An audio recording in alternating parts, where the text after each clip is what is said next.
Welcome to LOA Today. I'm Walt Thiessen. With me today is financial advisor and money coach Jody Lynn Craven. This is your daily dose of happy. We are so happy you decided to join us today. And Jody Lynn and I are joined by Todd Andrewsen, who is a career military guy with a really cool set of career paths that have kind of branched off from what he was doing for some 25 years. He's going to be telling us a bit about that today, including some stuff that he's doing in the private sector, shall we call it, after 25 years working for government-type agencies and continuing to do so in his day job today. He has become a podcast host. He's becoming a coach, and he has an interesting take on the world of how to have the kind of successes you want to have. So we're going to learn a little bit more about that today. But Jody, first of all, nice to have you back. I'm sure You're excited being back again. Of course. I'm loving having you on the show, too. And we're going to have a lot of fun today talking not just with Todd, but we're going to do a little bit more of that Q&A we were doing last time. So that's going to be fun. And then, Todd, I want to bring you on. First of all, welcome. Second of all, thank you for being here. And third, you were telling us this is your first time to do a live stream. That's pretty cool. Absolutely. My first time. Thank you for the opportunity. I really enjoy it. I've been doing my podcast for about a year and a half now, and this is my first time jumping on as a guest on somebody else's show. So good for you. I appreciate the invite. Oh, glad to have you. Very glad to have you. Tell us about what got the whole thing started in terms of doing a podcast. Interestingly enough, for years, I wrote a blog. I didn't post it as a blog. I sent it out as an email. Basically, I would tell the adventure of the week because it started back when I was teaching the Afghans how to fly back in 2010. And I actually wrote a book about that and self-published it on Amazon. But it was a book where I would tell the adventure story of the week of here's how they tried to kill me this week, followed by the spiritual growth that I went through that week in my studies and everything, because I was gone for a year, and then I was also gone from my family for about 22 months. So it was a long period of personal growth, personal study, and I shared that experience with friends and family in the form of a blog. And I thought that it would be good to eventually change to a new medium to go into podcasting, as I saw that was the new blogging. And I didn't plan on doing it when I started it. I was not going to do any of these things that I've started and jumped into until I retire from the military. And I'm about a year out from retirement. But then I was thinking and praying and just listening to my intuition about a year and a half ago, and I got that prompt, that push to start it now. So I said, okay, I don't know what I'm doing. I'm learning as I go, but as so many of the motivational speakers and everybody else says, the law of attraction, you need to move when you get that inspiration. So within 3 weeks, I had launched my podcast, and I've done over 100 episodes since then. And it's just been fun. I get to meet great people. Sometimes I do it on my own, but all with the goal, and that's what my blog always was, the goal of helping other people design the life that they want to live and not just be secondary actors in their life, but actually be the main character. That's excellent. And I'm glad that you actually took the bull by the horns and just started to do the podcast rather than doing what so many people do. They think about doing a podcast, and they think about it some more, and they try to do some planning, and then they do some more thinking about it, and then they're trying to figure out how the technology is going to work. They aren't really sure how it's going to work, so they ask a friend. The friend doesn't know. So they take a course, and then they take another course, and they get a coach, and the podcast never gets launched. Exactly what you said. I read about people doing that, and I was like, I'm not going to do that. I'll figure it out as I go. Jesse Itzler says, if you have a desire to do something, jump in and learn as you go. And so Have that's you what always I've been doing. that way? Yeah, pretty much. Yeah. Pretty much. I think that's a skill that some people need to acquire, that just jump in. Like, I don't know what I'm doing. I'm just going to jump in the water and try and swim. That terrifies a lot of people. It does. But the amazing thing about when you live your life that way is it releases fears. It releases boundaries. It releases limiting beliefs that you have. And yeah, you have to take that first step, and you're afraid. I'll admit I was afraid to take that first step, but years of practice of just doing it anyways, you take it and then it's like, oh, it's not as bad as I thought. In fact, I'm having fun, and I'm having fun learning these, and I'm getting to meet new people, and I've made some great friends so far doing this. And that's where people, I think people that don't take that step, they miss out on some amazing experiences in life. That's a great way to express it. Yeah, I like that a lot. And it's true. I mean, well, I was still learning the lesson even after I launched the podcast, to be perfectly honest. I'm still learning. I mean, I'm still learning the lesson of take that step anyway when you're not feeling comfortable about taking the step. And I'm getting I'm much better than I was even 5 years ago, let alone 10 years ago when I started the podcast. But I mean, it took years of doing the podcast after having taken a step to trust taking a step again. I mean, it's just, when that stuff gets ingrained in you, it can be hard to undo it. I think it's something that we have to constantly relearn. If we're not always challenging ourselves and we're not pushing our boundaries and pushing our comfort zone, because that's really what it is we take that step and then we build a new comfort zone around us, and then we're happy there. And then if we're not constantly pushing that and trying to get through that comfort zone to a new next level, then we forget how easy it was and how hard it was. It's kind of like giving birth. You know, women said if they remembered how painful it was to give birth, they'd never do it a second time. But thankfully, the brain allows them to forget. Well, sometimes taking that step is painful for people, but you form a comfort zone around you, and then when you're ready to move on, you're ready to take that step again, but you have to force yourself to take it.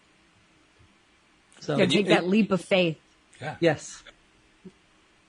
And you've done it before. This isn't the first time you've taken the leap of faith, because you're a pilot. I mean, that takes a leap of faith the first time you do that. I started flying when I was 15. I told my mom I wanted to fly. She's like, okay, I'll take you. But she didn't really believe me. Then I got my pilot's license by the time I was 21, and she started to believe that maybe I would do it. Then I joined the Air Force, not in a non-flying enlisted position, finished my degree, and got picked up as a pilot in the Air Force. And then she believed that maybe I was going to make flying a big part of my life. But because people will doubt you, even when you're taking those steps, people aren't going to have the same vision you have. And so that is another barrier you have to overcome. I think that's the biggest barrier people have to overcome. It's not the, how am I going to do it? It's the, what will other people think of me? Yes. Did you have to overcome that for yourself when you decided to become a pilot?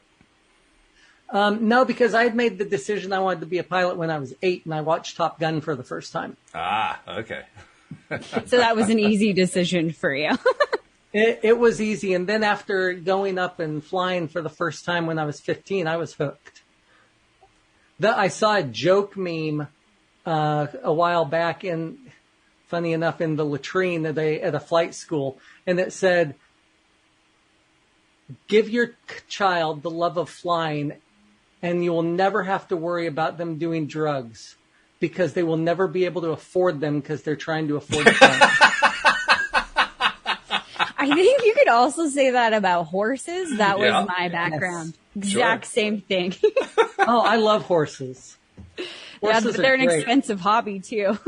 Yeah, I couldn't own one. My wife says I can't own one unless I make enough money to have somebody else take care of it. Smart woman. Smart woman. I like her already. Yeah.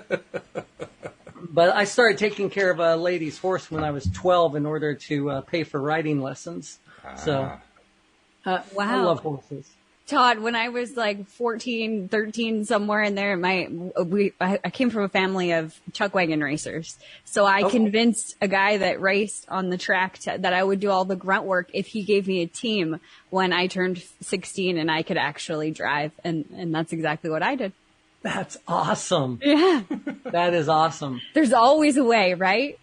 Yeah, I traded mucking stalls for riding lessons on an Arabian. So, Beautiful. and gotten to ride a lot of different times over the years. And it's all from that initial, to go back to, how you never know where your steps will take you, right?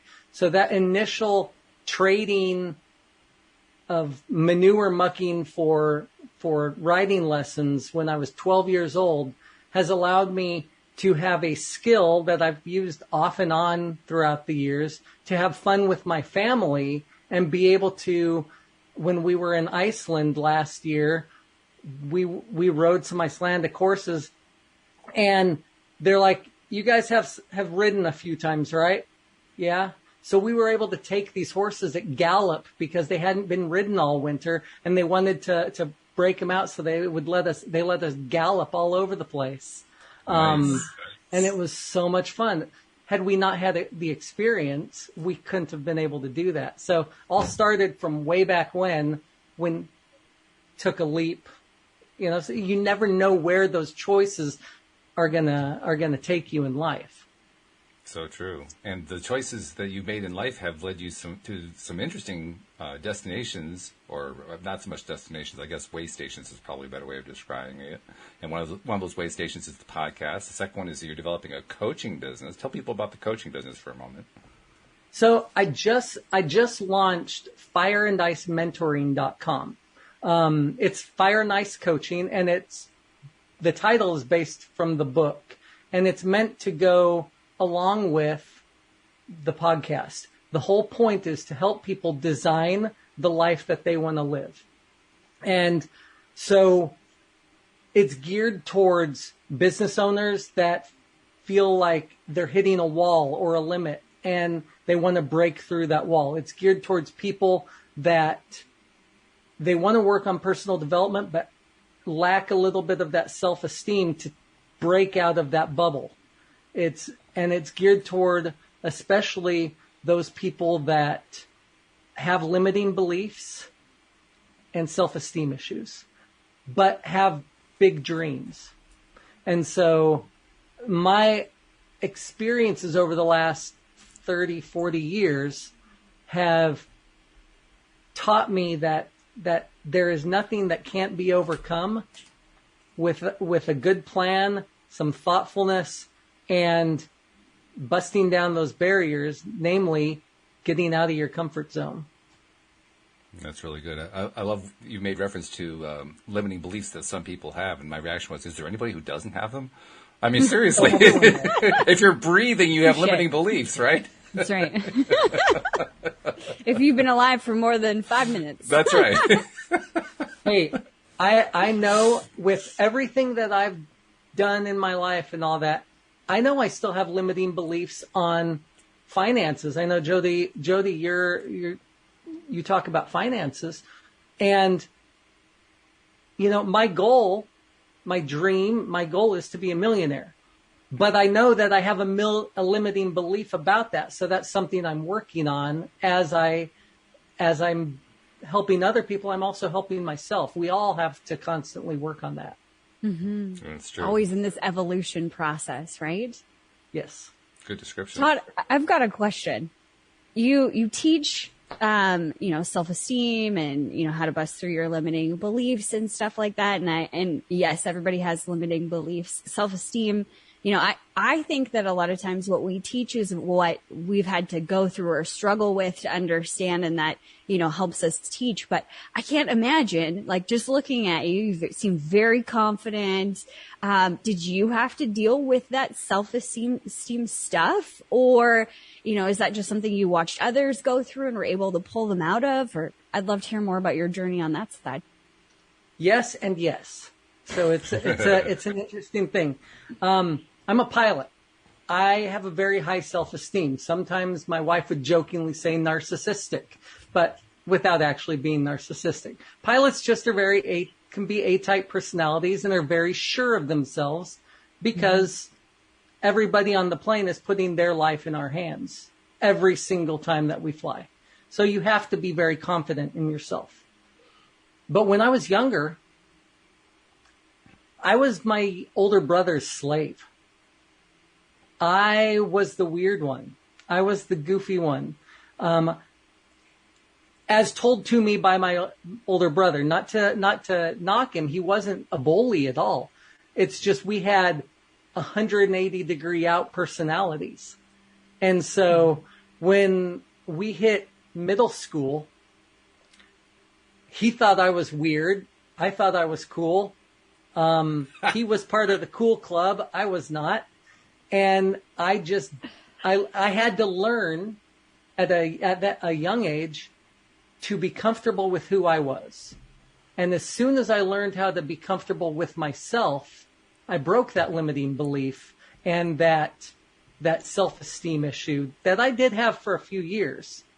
And then it's come back off and on, though, throughout the years as I get into different units. And, we've moved so many times. I've not built close friendships in a lot of places.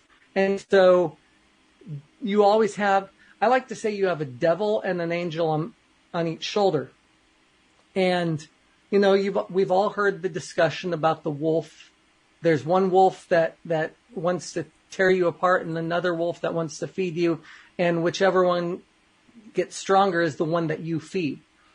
And every so often that devil or that negative wolf will get in there and say, people just don't like you. You're just kind of weird. You're a little bit different.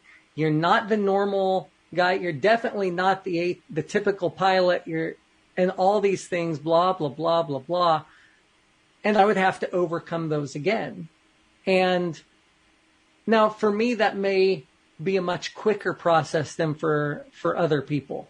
I mean, I have never been down for that long, but I do understand when others are going through that.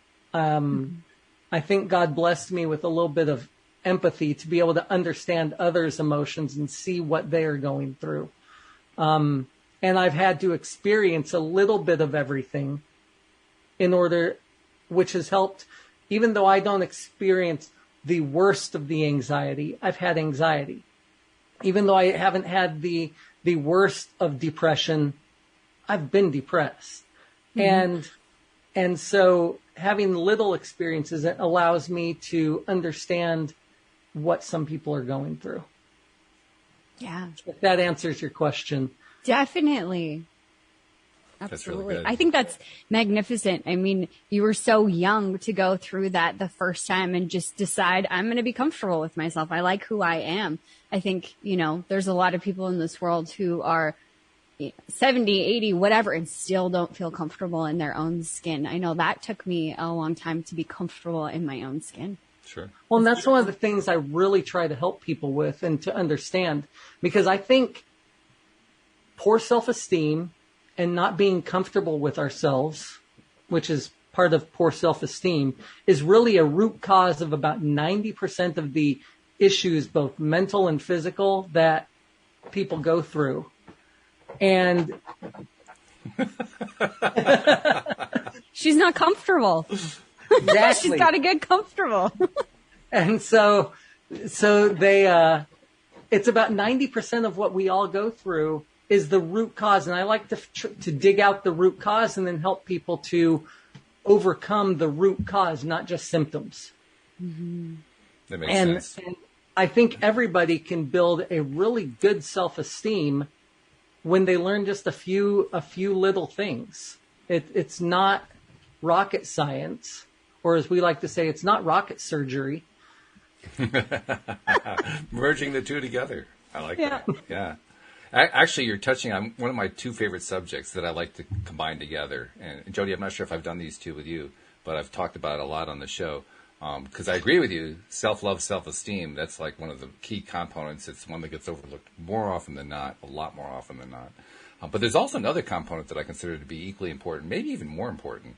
And that's what I generically call social connectedness. How connected are you to people? And I've cited this many times, so listeners have heard this, but you haven't heard it, so I'll tell you. There was a study that was done by one of the leading spokespeople in the positive psychology movement, Sean Aker.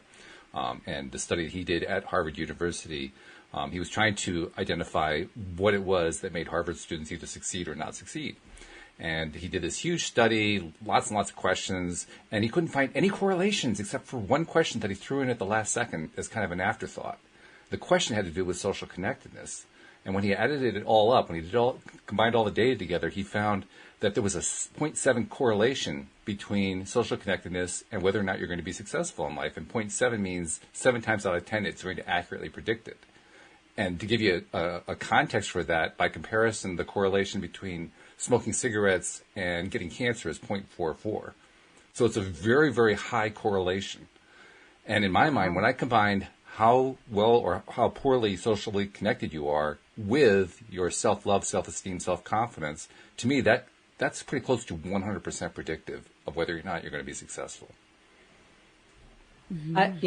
Going along with that, I recently read or heard about a study that looked at longevity and social connectedness.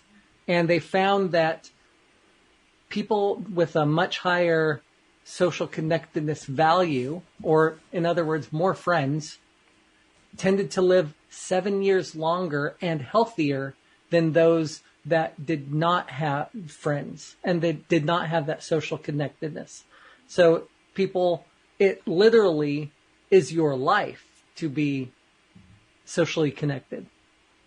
And not social media connectedness, no, but actual friends that you get together with and do things with. Mm-hmm. Not that there's anything wrong with social media. I mean, some of my best friends in the world I know virtually, like Jody and now you. So the internet connection has been wonderful. But I agree with you. It's always better if you can do it in person. Mm-hmm. Oh, I agree. I was lucky enough.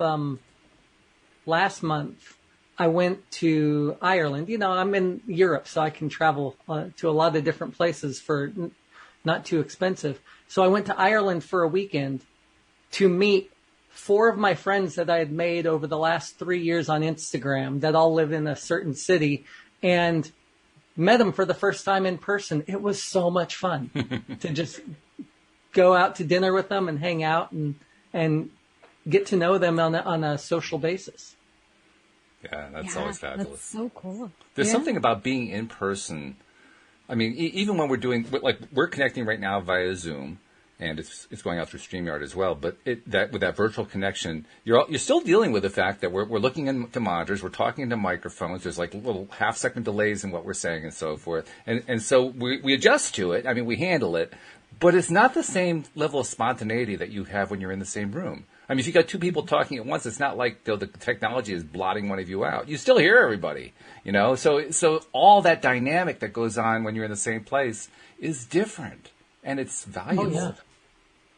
Even just watching people's body language and feeling into their energy when you're in the room, it's way easier to figure a person out, to connect with their heart, to see what's behind the eyes, I guess, a lot easier than on Zoom or, through social media or something like that. You have to, I think, tap into yourself a little bit more over streams like this so you can tap into everyone else. Whereas in a room, if you're, empathic or, you're just connected to the energy that's around you, you can feel it and you're aware of it. When you're in a room with other people, it's way more vibrant, like easy to spot. And I think that's why some people aren't socially or social beings, is because they don't know how to deal with all of the data that their body, their brain, their eyes are collecting, and it overwhelms them, and they got to get out. That's a good point. And that is a good point, because there is a difference. There is a true scientific difference between introverts and extroverts. Mm-hmm. And it's funny, they tend to get married. Introverts truly get drained in social settings. Mm-hmm. It literally drains them of energy, whilst extroverts like myself get energy. Like, I'm actually getting energy. Before this call, I was tired. I didn't sleep well last night, and I was just, But as we go through the call, I'm getting excited and I'm feeling the energy. And even though we're not in the same room, I would be much more so if we were in the same room together. Mm-hmm. Whereas on the flip side, my wife is a true introvert. And after she spends time in a social setting or on a trip, even though it's visiting family, she gets home and crashes for 2 days straight, because she is completely drained from all the social interacting. And so there is that dynamic that people have to understand. It may be because they're an introvert or an extrovert, whether they're gaining or losing energy in social settings. But even with introverts and extroverts, they need that social setting for longevity, for health, for mental health. It's just necessary. Mm-hmm. It's an interesting point, because I'm an introvert. I was very introverted when I was young. I have learned over the years to come out of my shell, so to speak. And for me, the virtual approach works great for the same reason that I was talking about before. I mean, it's a limitation, doing it through the Zoom and cameras and all that kind of stuff. But there's also a benefit in that for somebody like me, because it's easier to sort things out mentally. It's like everything is a little bit more controlled. It's not as chaotic as you get when you're in a group situation. Not that I don't like the group situation. I've actually developed over the years to the point where I'm now feeling much more social when I'm in a group situation. But still, the background is still there. I mean, despite the fact that I have made a lot of progress, there's also the history, and the history hangs with you. It doesn't go away completely. It still informs what your experience is. But when you can combine the two worlds together, which is what I feel like I do between doing the show and real world socializing, it actually gives the introverted person a way to come out of the shell and to become more of who they want to be socially. So you can look at it both ways, really. I totally agree. I think the invention of the video teleconference has really helped introverts to come out of their shell. Yeah. Because they don't have all that extra energy that they can't process when they're on the phone call. I think there's another thing too about being introverted, because you made reference to, like, your wife, and you go to a family gathering and she's drained afterward, and I know that feeling really well.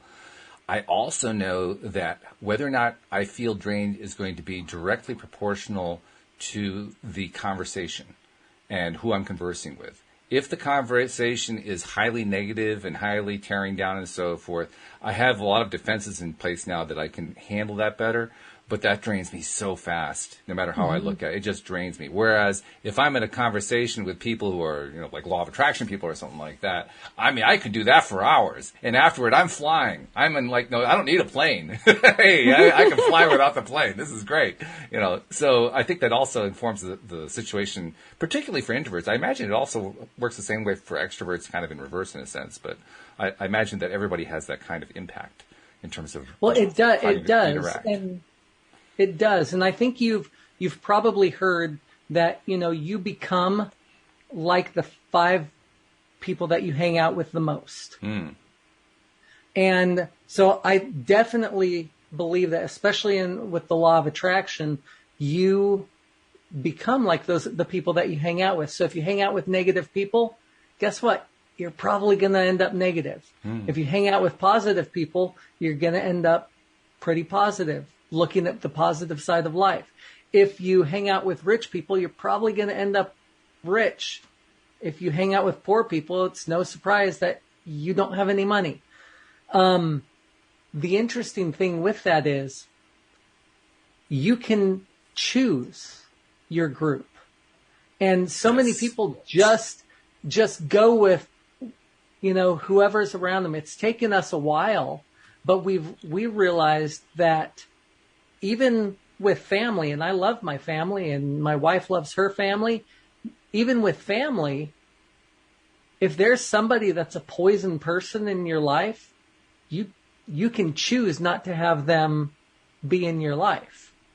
You don't have to allow that negative energy to influence you.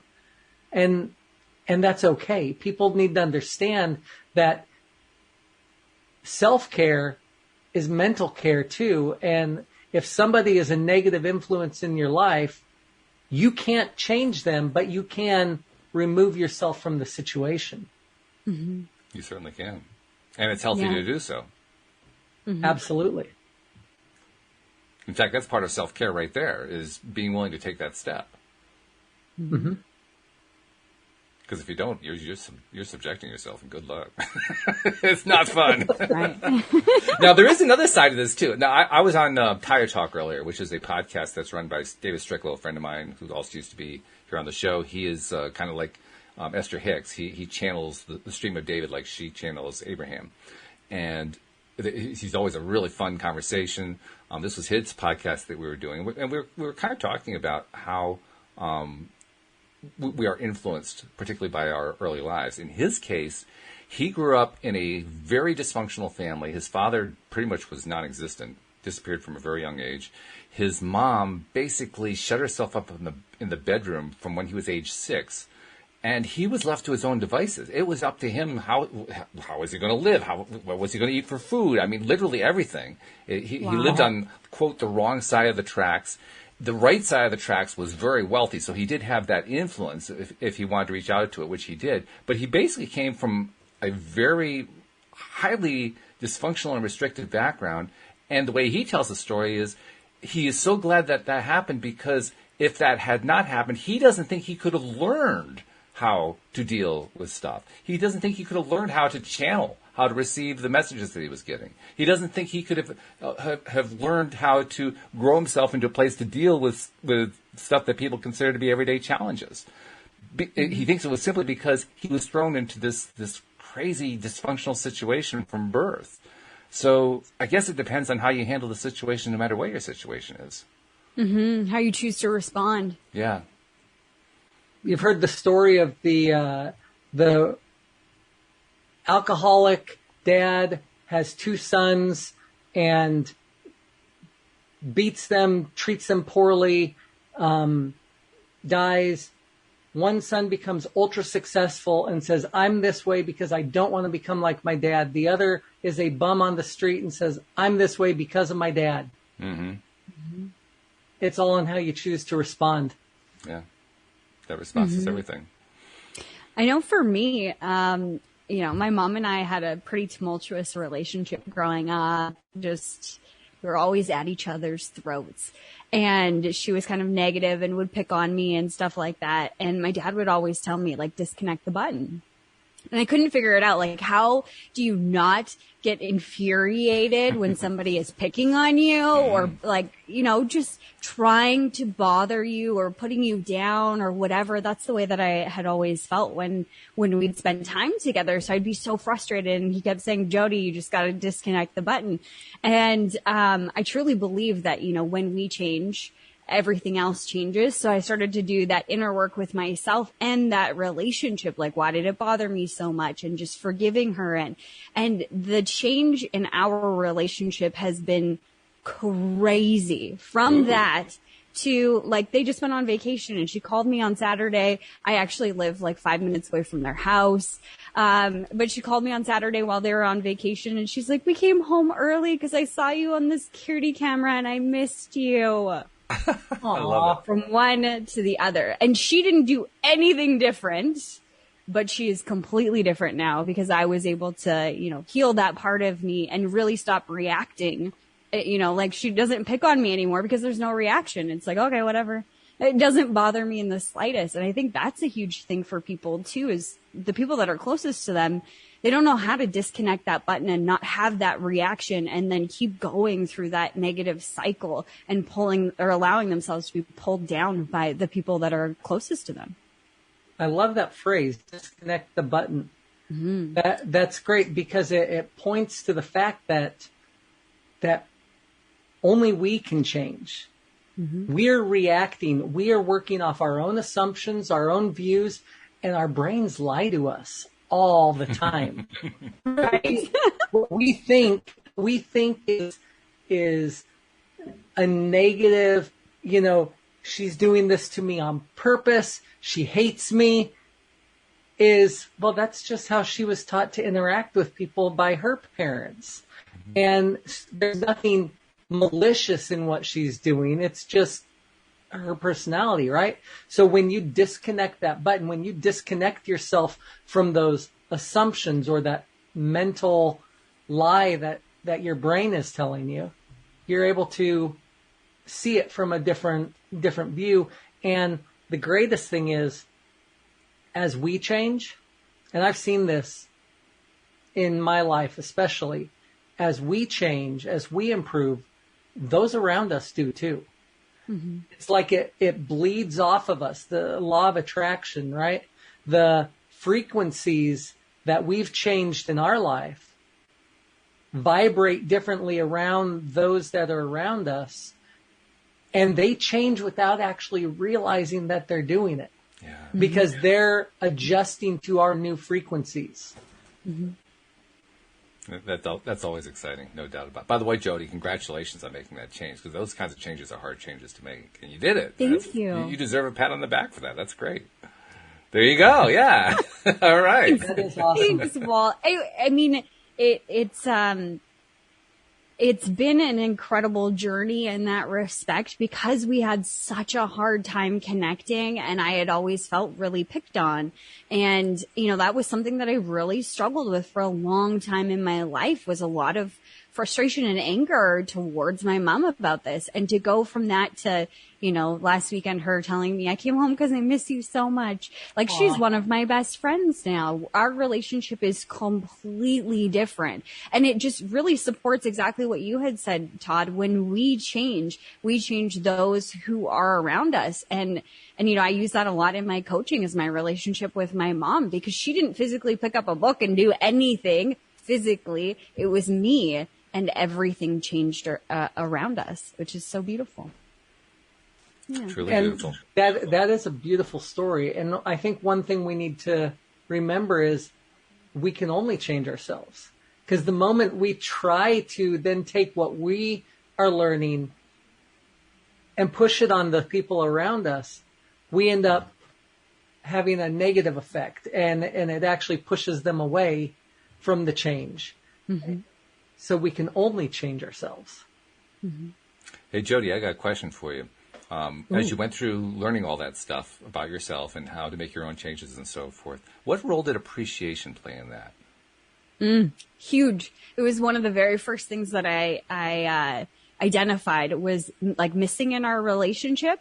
If I was to look at our relationship and like what made me so angry is that I didn't feel appreciated. I didn't feel loved. I didn't feel seen or heard. I felt picked on from her. And for me, I always go back to what I learned in the Radical Forgiveness book. And I always pull out the Radical Forgiveness worksheet. I don't know if you guys have read that book, but they have free worksheets on their website. It's amazing. Basically, it just talks about how we call to other souls to learn whatever we need to learn in this lifetime. So the things that we're going through over and over again, we're telling the universe to send us people to help us learn compassion or forgiveness or acceptance or whatever those things are, appreciation. And that was a really big thing, was how am I doing this to myself? And I could see all the ways that I was mimicking her behavior to me directly, like not appreciating myself and what I was doing, and not having any kindness for myself and picking on myself. All the things that she was doing to me were all simply a mirror of how I was treating myself. So I made a commitment to start appreciating myself and what that looked like. And that's always an evolution in itself, us, taking care of ourselves, but doing those things that I felt were missing from her, instead of seeking that from the outside world, I started to give it to myself. And once my cup was full, that's when she changed. That makes sense. I got a follow-up, though, for you. We're getting into territory right now that's like super advanced territory, and I'm sure you're going to ace the test, but nevertheless, this is super advanced stuff. The biggest challenge, I think, for anybody when it comes to learning how to incorporate appreciation into their own lives is also, and anyone who knows the TIA program will know where I'm going with this, it's also learning to appreciate those things that we don't really appreciate all that much. Like the TIA people call it appreciating transgressors. In other words, events, people's experiences that we don't approve of, we don't like them, we don't want to have anything to do with them, they're just making our lives miserable and so forth. Learning to appreciate that is the hardest thing of all, I think. And I'm kind of curious to know how that fit in with your journey with your mom. Okay. So I think maybe I have a different view on this. Everything that I've been through in my life, whether I didn't agree with something that somebody did or something else, like on those lines, maybe I didn't really agree that she was treating me in this way. I knew that it was my perception of what was happening in this scenario. So I tried to look at other perspectives. Like, was she really trying to cut me? Like, not physically, but was she really trying to hurt me, to put me down, to belittle me, or anything like that from a soul level or perspective or a heart perspective? And when I really took that step back and looked from heart to heart, no, she's not trying to hurt my feelings. I don't know why she's doing these things, but I appreciate she's been hurt in her life, and, maybe that's a part of it. And I can appreciate that I know her heart, and her heart is good. And that's what I believe about humanity as well. So I don't know if that answers your question. Beautifully, but I tried to find a new perspective. I think you nailed it 100%. I told you were going to ace the test. You did. You got it. That's exactly right. Because what you were describing is how you find there's always stuff in whatever it is we don't like that we can find to like.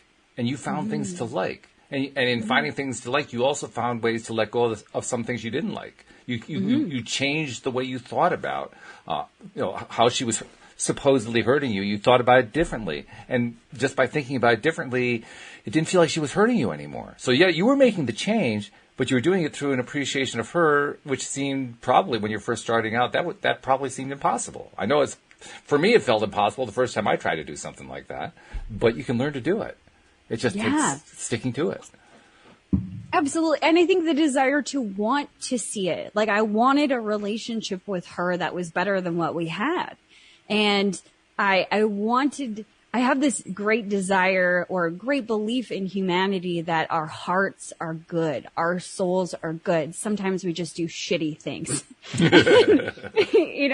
so I can look at that soul perspective or that heart level and say, no, they weren't trying to be malicious or hurtful. And 99.9% of the time that is true, where they're not intentionally trying to, mess with you or hurt you. It's just kind of a temper tantrum or something that's coming out and they don't know how to control it. And that's the best that they've got in that moment. And I can appreciate that because I've been there before. I've found so often that people, when they're treating you like that, it's because really they want to treat themselves like that. That's how they're thinking about themselves.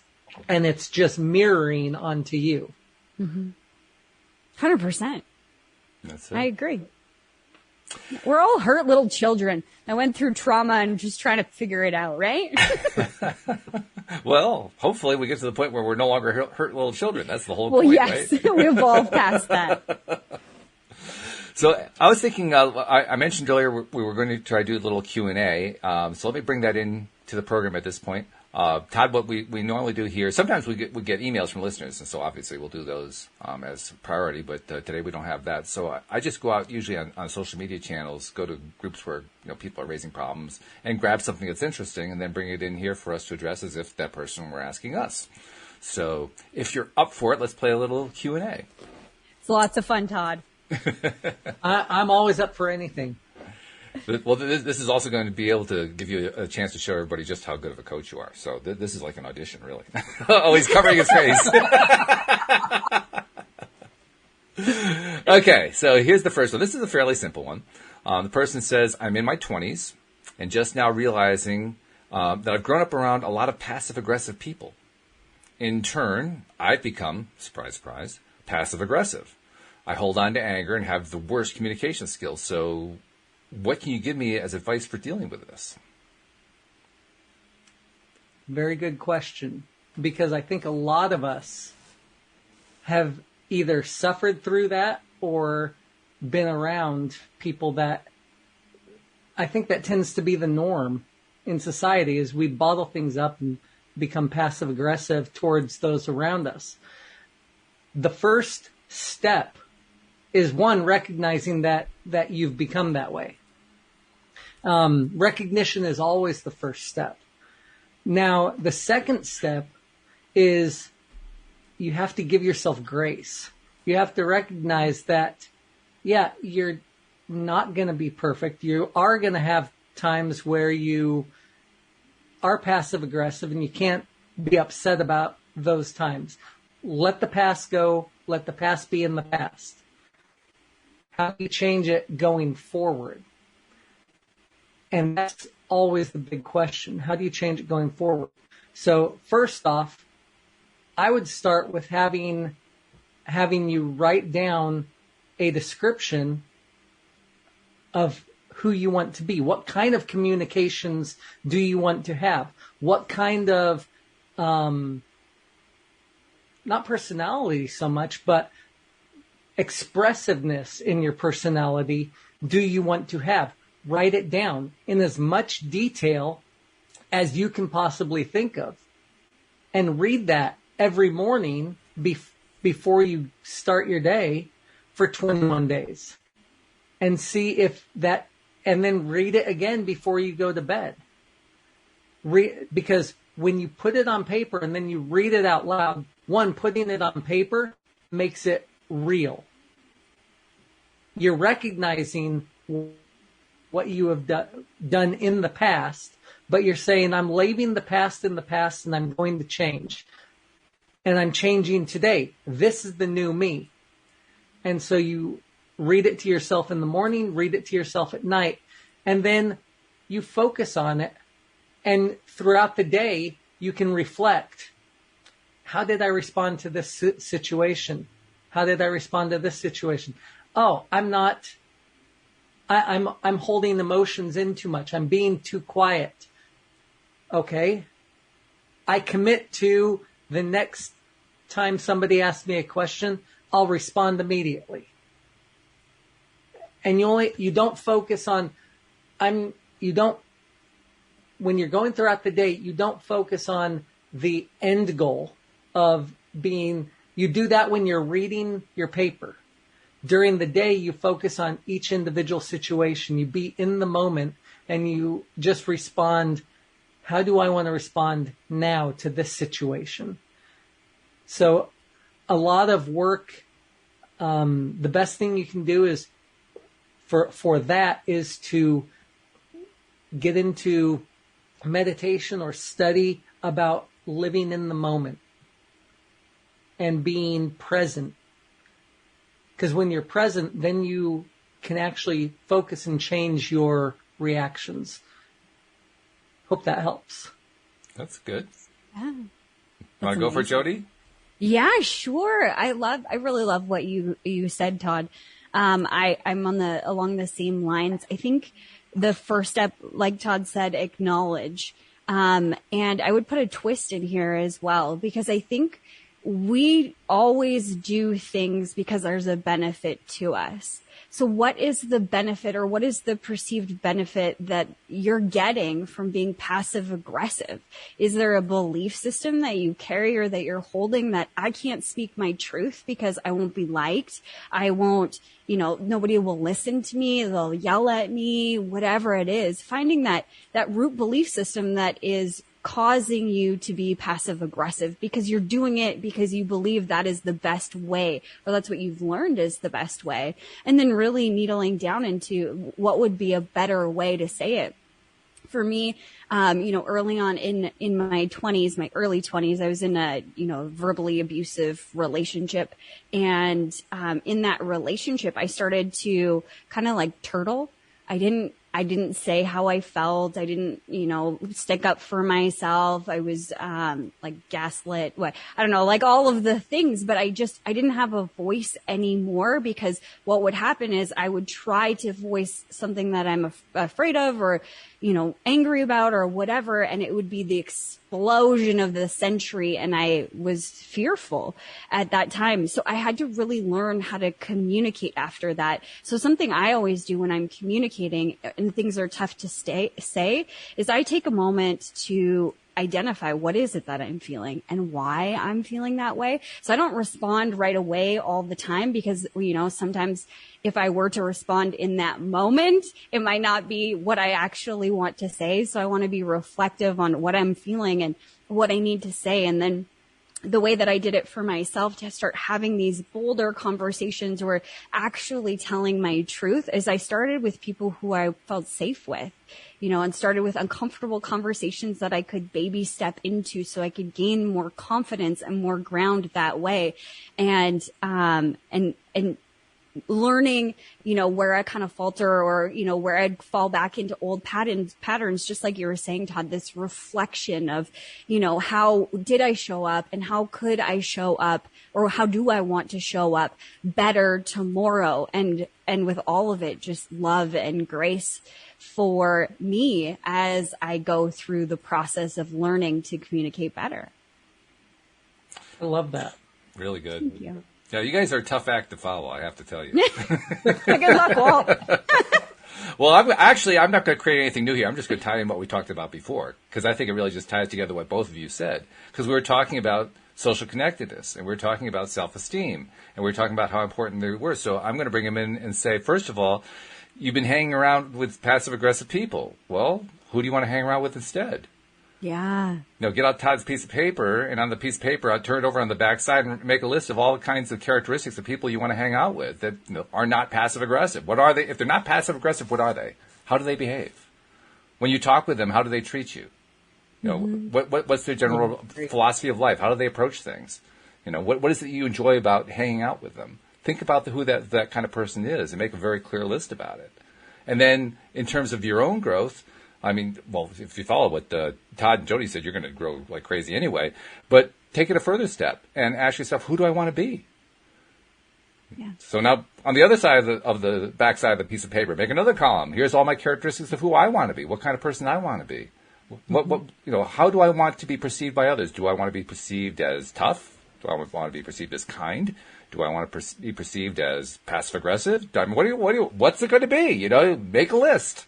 Identify your characteristics, the ones that you want to be. And when you do Todd's exercise, reading back that same list every day, flip it over and read those lists too. Do all of them. Do all of them at once. So basically, you're working on both things at the same time. You're working on yourself and you're working on your circle of friends. Do all these things that we talked about here. My God, your life will turn around so fast, it'll make your head spin.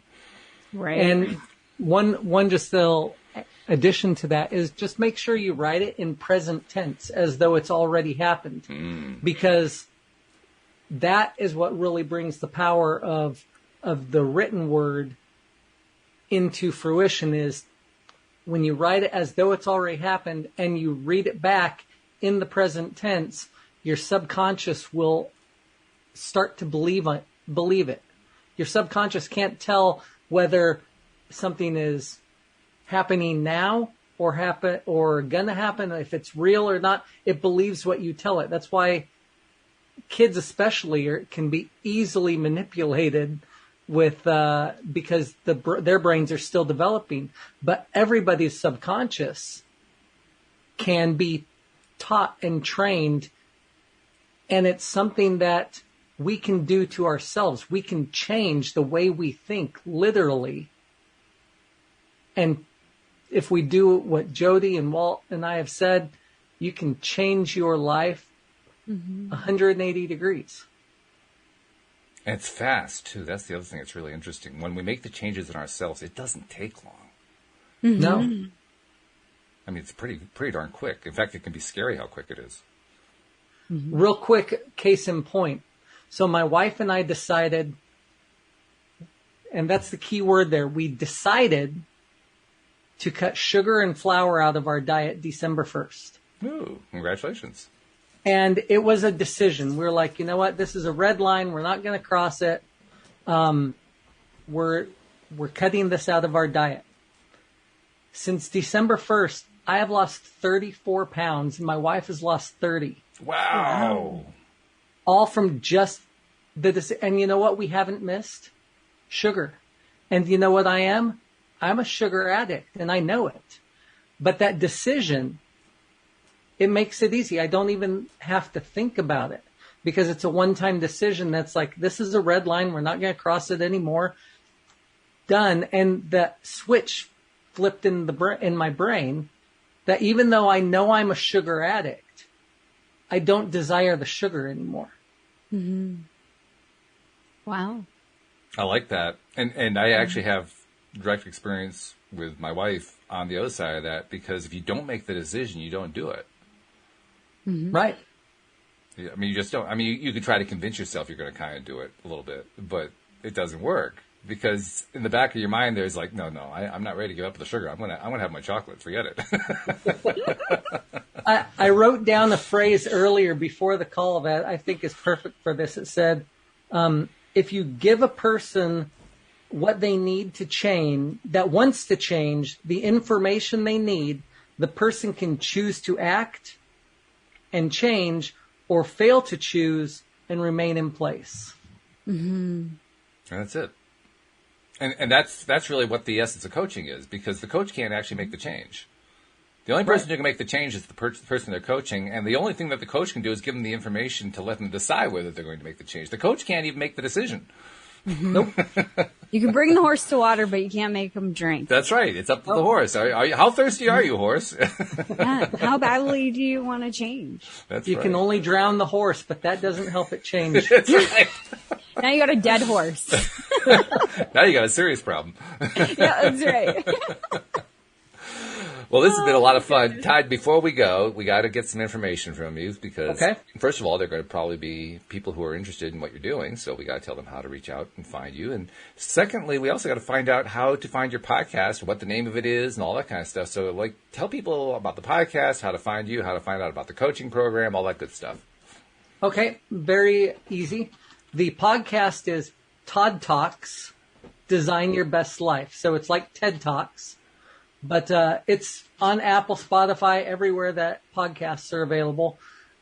But yeah, you do have to put Todd Talks and then design. Otherwise, there's a couple of other Todd Talks out there that had been started and they got like 4 or 5 episodes in, but they still pop up. So as soon as you put Todd Talks Design for Design Your Best Life, then mine's the first one that pops up.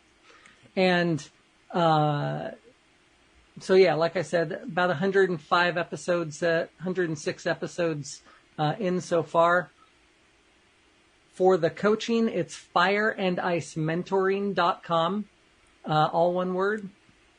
And you can also email me at toddtalksllc@gmail.com.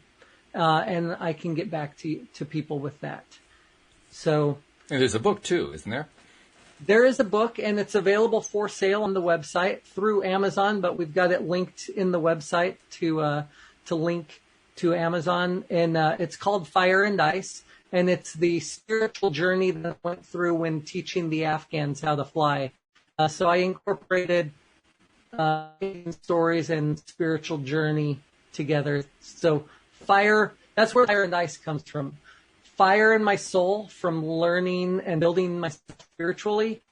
Ice in my veins from daily interaction with people trying to kill me.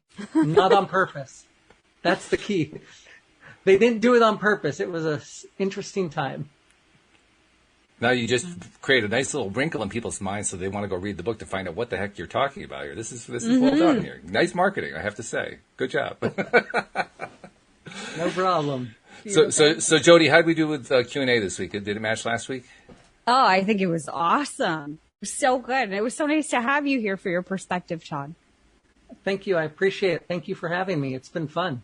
Do you guys want to hear something really crazy, like synchronistic crazy, before we end here? Yeah. Todd, you're good? So I'm a part of Podmatch. That's how I found Walt and, you know, how we connected and everything. And earlier this week, I think it's Wednesday, right? Yeah. What day is this anyway? What day is this? I got an email from Podmatch and it was like, oh, hey, you know, you might click really well with this podcaster. And I was like, oh yeah, I read all of the details, really amazing. I thought, oh yeah, I definitely want to reach out to this individual, and just left the thing open on my Google. And you know who it is, Todd? Me? It's you. I just looked. It's Todd. Todd Talks. I'm like, when you said that, I was like, wait a minute. I just saw this just recently, and I opened it up behind our Zoom screen, and sure enough, it's you. Thank you. I have been really enjoying. I just signed up for Podmatch 4 days ago, or 5 days ago, and I am already connecting with some amazing people, and really enjoy getting to know you guys. Hope to get to know you more, and not just have this be a one-off, but would love to talk with you guys again sometime. Yeah, it was meant to be. I would say. Absolutely. Yeah. Good stuff. Well, thank you for being on the program. Thank you, Jody Lynn, as usual. You're wonderful. And thank you to our podcast listeners everywhere. We'll see you all next time here on LOA Today. Goodbye, everybody.